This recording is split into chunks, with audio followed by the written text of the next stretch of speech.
नमस्कार दोस्तों, मैं खुशी आज एक और सवाल का जवाब लेकर आपके सामने हाजिर हुई हूँ। मुझसे ये सवाल मेरे फेसबुक पेज स्थायी खुशी की यात्रा के इनबॉक्स में मुझसे पूछा गया कि खुशी, आपको ओशो की विधियों में क्या कमी नज़र आ गई कि आपने अपना ध्यान विधि डिज़ाइन कर दिया? क्या उनकी विधियों से आपको संतुष्टि नहीं मिली?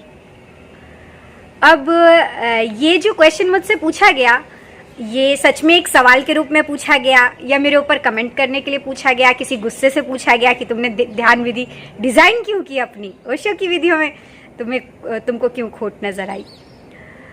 तो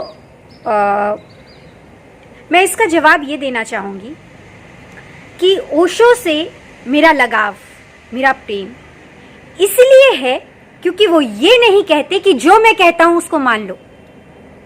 वो आज़ादी देते हैं और ये कहते हैं कि प्रयोग करो, जानो, तब मानो।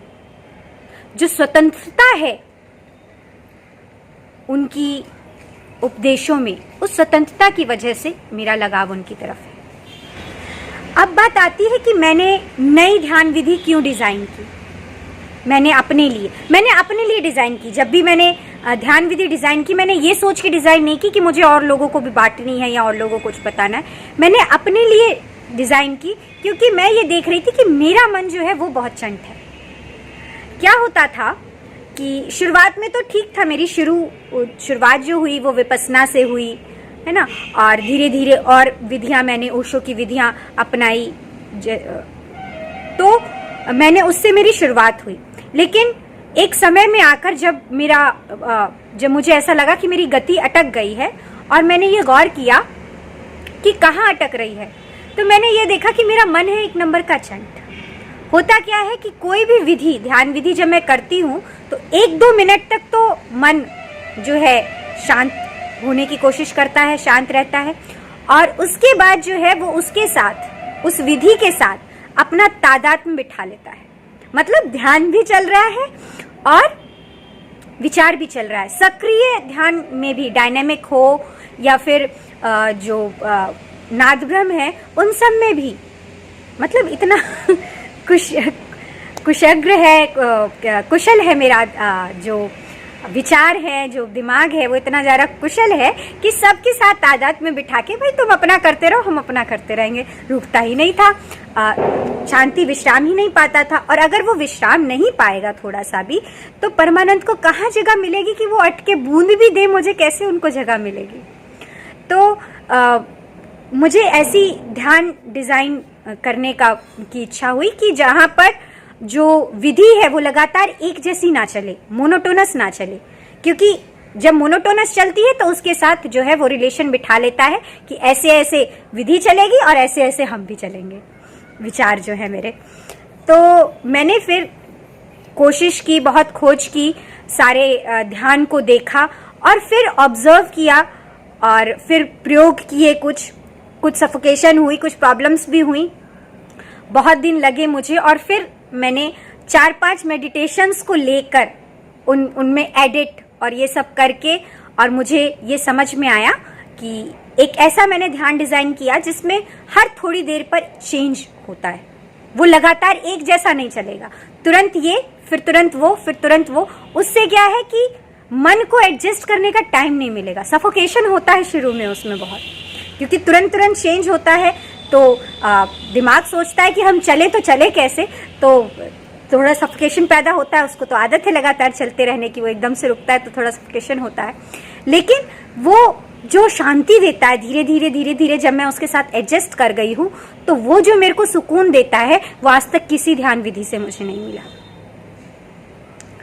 तो मुझे इसके लिए बहुत लोगों ने, जब मैंने बताया कि मैंने इस तरह से ध्यान विधि डिज़ाइन कर रही हूँ, डिज़ाइन की है, तो मुझे बहुत सारे लोगों ने मुझे बहुत बात भी सुनाई कि तुम ओशो की विधियों में बिल्कुल परिवर्तन मत करो। ओशो की विधियाँ बहुत साइंटिफिक होती हैं, तुम्हारा कोई अधिकार नहीं है कि उसमें कोई भी चेंज करो। मेरा अधिकार नहीं है, दूसरों के लिए हो सकता है मेरा अधिकार नहीं है, लेकिन मेरे खुद के लिए मेरा अधिकार है कि मैं जो चाहूँ अपनी प्रोग्रेस के लिए मैं अपने लिए कर सकती हूँ। दूसरी चीज़ कि अगर ये कहा जाए कि ओशो की विधियों में, ओशो की बातों में बिल्कुल भी परिवर्तन ना करो, तो वो बिल्कुल वैसा ही है जैसे लोग कहते हैं कि बस जो लकीर में लिखा है उसके फकीर बन जाओ, इससे ना इधर करना है ना उधर करना है। तो मैं उस चीज़ में बिलीव नहीं करती, और ओशो से मेरा लगाव ही इसीलिए है क्योंकि वो स्वतंत्रता देते हैं, और मैं जानती हूँ कि ओशो भी खुश होते होंगे या होते हैं ये देखकर कि मैं जो ध्यान विधि प्रयोग कर रही हूँ वो अच्छी तरह निभा पा रही हूँ, और मैंने उनकी बातों को बहुत अंदर से समझा है। और उन्होंने कहा प्रयोग करो, जानो तब मानो, तो मैंने प्रयोग किया, जाना तब माना।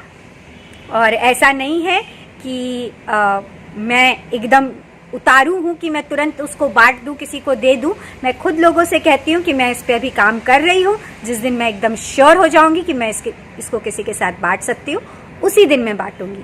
तो बात ये नहीं है कि ओशो की विधियों में कोई कमी है या खोट है, बात ये है कि मैं अलग हूँ और लोग अलग होते हैं। सब पे सभी विधियां सूट करें ये ज़रूरी नहीं है।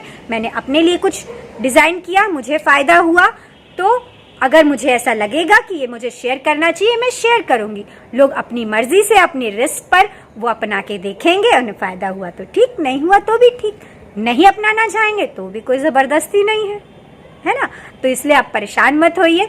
मैंने जो किया वो मैंने अपने फ़ायदे के लिए किया, और अगर मुझसे कुछ फ़ायदा मिला उससे अगर मैं शेयर करना चाहूँगी तो उसको दूंगी जो लेना चाहेगा, है ना। लेकिन अगर किसी को फ़ायदा हो गया तो अच्छी बात है ना, नहीं हुआ तो कोई बात नहीं, कोई बंधन तो है नहीं। और ऐसा भी कोई जो डिज़ाइन किया है वो ऐसा भी कुछ नहीं है कि जिससे आपको कोई लाइलाज बीमारी हो जाए या कोई प्रॉब्लम क्रिएट हो जाए कुछ अनसुना। बहुत थोड़ा कॉम्प्लेक्स है लेकिन बहुत सिंपल है। दोनों वर्ड यूज़ कर रही हूँ क्योंकि लाइफ ऐसी ही है, थोड़ी कॉम्प्लेक्स भी है, थोड़ी सिंपल भी है, थोड़ी प्यारी भी है, थोड़ी कठिन भी है। एनीवेज, डोंट वरी, परेशान मत होइए, ना मेरे लिए ना ओशो के लिए। ओशो ने कभी नहीं कहा कि मेरी बातों को पकड़ के बैठ जाओ। ओशो ने कहा कि एकदम खुले रहो, सुनो, विचारो, जानो, मानो। धन्यवाद।